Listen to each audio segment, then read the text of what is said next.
আচ্ছা, আজকে একটা বিষয় না আলোচনা করলেই নয়। বিষয়টি অনেক ইম্পর্টেন্ট অ্যান্ড গুরুত্বর প্রয়োজন। তো অনেকে বিষয়টাকে আসলে ভুল মনে করে, অনেকে আসলে বিষয়টাকে ওইভাবে উপলব্ধি করে না, জানার চেষ্টা করে না, ফলে সে ভুল হিসাবে জানে। ঠিক আছে? যেরকম আমরা বর্তমান প্রেক্ষাপটে দেখতে পাচ্ছি, বিশেষ করে আমাদের এই সমাজ ব্যবস্থায়, বাংলাদেশের বিভিন্ন শিক্ষা প্রতিষ্ঠানে, বিশেষ করে মাদ্রাসায় ব্যাকগ্রাউন্ডে আমরা দেখব যে ওই ওস্তাদদের যারা এরকম নোংরা কাজ হয়েছে, ওই ওস্তাদ এই নোংরা কাজ করেছে, ওই কর্মরত শিক্ষক এই নোংরা কাজ করেছে, সে এই দর্শন করেছে, অমুক শিক্ষার্থীর সাথে বাজে আচরণ, অশ্লীল কর্ম সাধন করেছে, এগুলো করেছে। তা আসলে এগুলো যে করে, এখন এখানে একটা বিষয় আপনি উপলব্ধি করবেন যে আসলে সাধারণ মানুষ তো করছেই। বাংলাদেশে তো অপরাধের শেষ নাই, যেখানে 3 বছর মেয়ে দর্শন হয় বাংলার জমিনে। ওই দেশে আল্লাহ রাব্বুল আলামিনের রহমত বরকত কীভাবে নাজিল হতে পারে আমার জানা নাই।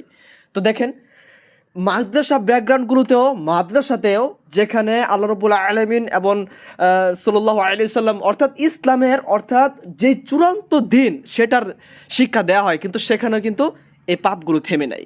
ওইখানে থাকা কর্মরত শিক্ষক, ওইখানে থাকা ওস্তাদ, ঠিক আছে, নিকৃষ্ট অপকর্মের সাথে সম্পর্কিত, তারা এই জঘন্য কাজগুলো করে। তো আসলে এর পিছনে মূল কারণ যেটা আমি বলতে চাই সেটা হলো কি জানেন? কারণ আমরা আসলে আমাদের ইমান তো লান্ডিমার্কে ইমান, এটা একটা বিষয়। আর একটা হলো যে আমরা এই যে দেখেন আল্লাহ রাব্বুল আলামিন সূরাতুল আনকাবুতের আয়াত নম্বর 45, আল্লাহ রাব্বুল আলামিন সুস্পষ্ট বলেছেন, বিসমিল্লাহির রহমানির রহিম, ইন্নাস সালাতা তানহা আনিল ফাহশাই ওয়াল মুনকার।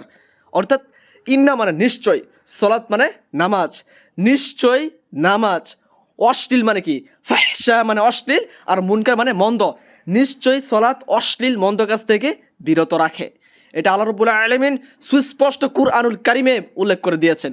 কিন্তু দেখেন, আপনি এখন তো এটা বলতে পারবেন না যে ওই মাদ্রাসা ব্যাকগ্রাউন্ডের যেই ওই অশিক্ষিত ওই মানে নিকৃষ্ট উস্তাদ, নিকৃষ্ট ওই শিক্ষক, যে উনি যে সলাৎ পড়ে না, তিনি অবশ্যই সলাৎ পড়ে। তিনি অবশ্যই শুধু সলাৎ পড়েই না, বরং সলাতের ইমামতি করে। ঠিক আছে? সে নেতা হিসাবে সবার সামনে দাঁড়ায়, তাই না? তো এই যে শিক্ষা প্রতিষ্ঠানে এত এত ঘটনা ঘটে গেল আজ পর্যন্ত, একটার পর একটা হচ্ছে, অমুক জায়গায় শুনতে হয়, অমুক জায়গায় শুনতে হয়, নাউযু বিল্লাহি মিন যালিক।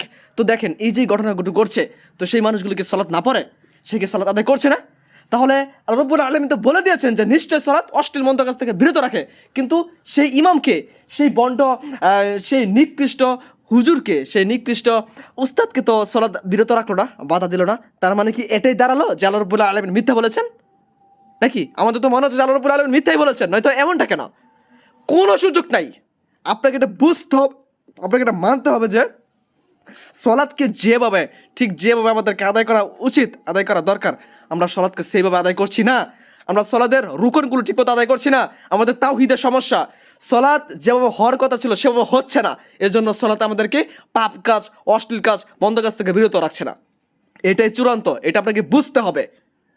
এখন শুধু শিক্ষক নয়, মাদ্রাসা নয়, মক্কার ইমামও এই নিকৃষ্ট কাজে সম্পৃক্ত হবে। এই নিকৃষ্ট কাজের সাথে সে নিজেকে মানে যোগান দিবে। কেন দিবে?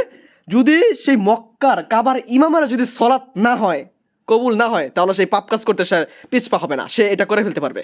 কারণ যার এখন একজন জেনারেল পড়ুয়া ছাত্র, একজন রিস্কাওয়ালা, একজন ভ্যান চালক, তিনি সলাৎকে ঠিকভাবে হিফাজত করে, প্রত্যেকটা রুকন, তার আকীদা ঠিক, তার সলাতের রুকনগুলো ঠিক, সলাৎকে সে সঠিক সময় হিফাজত করে, 100% মনোযোগ দিয়ে পড়ার চেষ্টা করে, তার সলাৎগুলো আল্লাহ রাব্বুল আলামিনের কাছে কবুল হচ্ছে, তাহলে সেই রিস্কাওয়ালা ভ্যান চালকের সাথে তার সুযোগ থাকলেও, এই অপকর্ম করার সুযোগ থাকলেও সেই কাজটা করবে না।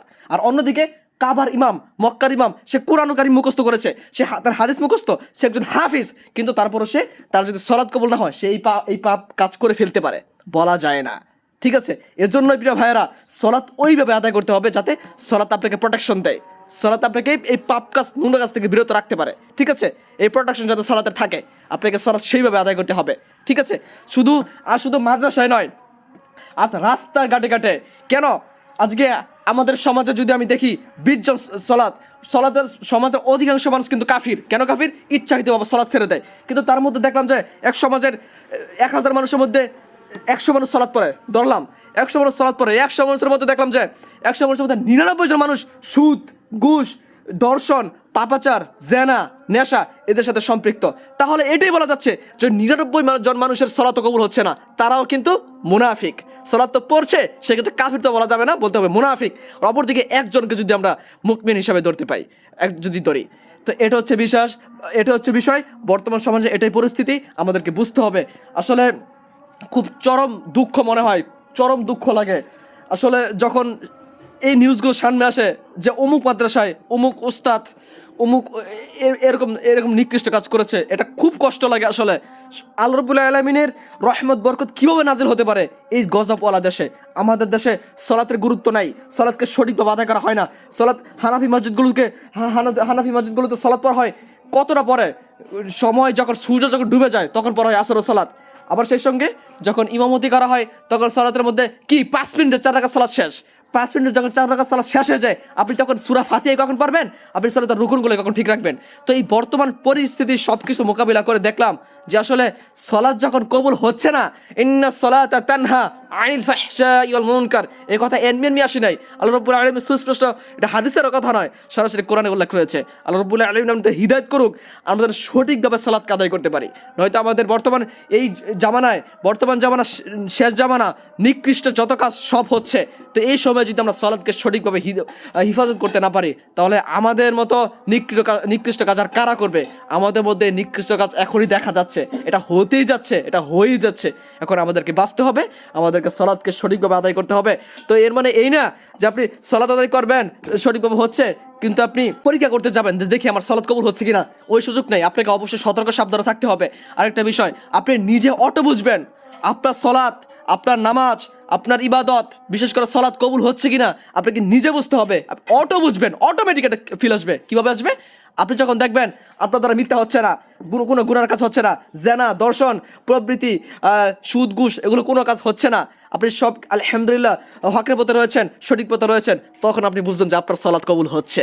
আর যতদিন, ওই দিন এক মুরব্বীকে দেখলাম, বয়স হয়ে গেছে 80 বছর, কিন্তু 5 ওয়াক্ত সালাত পড়ে, প্লাস নিকৃষ্ট মানুষের মতো রাস্তার মধ্যে ধোঁয়া উড়ে চলে, মানে বিড়ি খেয়ে চলে। তো ওই লোক 80 বছর ধরে সালাত কবুল করে, ওই লোকের কোনো সালাত কি কবুল হয়েছে? সে তো পাপ থেকে বাঁচতে পারে নাই। তো আল্লাহ রাব্বুল আলামিন কি মিথ্যা বলেছেন? আগেই বলেছি, ওইখানে আর যাচ্ছি না। যে অবশ্যই যেদিন সুস্পষ্ট বলে দিয়েছি বয়সে অনেক বড় হতে পারে, তারপরে বলে দিয়েছি যেদিন পাপ কাজ থেকে বাঁচতে পারবেন, যেদিন এই বিড়ি ছাড়তে পারবেন, যেদিন এই গুল জদা পান ছাড়তে পারবেন, ওদিন মনে করবেন যে আপনার সালাত কবুল হচ্ছে। এটা বলে দিয়েছে সুস্পষ্ট। আল্লাহ রাব্বুল আলামিন আমাদেরকে হিদায়াতের পথে অবিচল রাখুন। ইয়া মুকাল্লিবাল কুলুব থাব্বিত কলবি আলা দীনিক।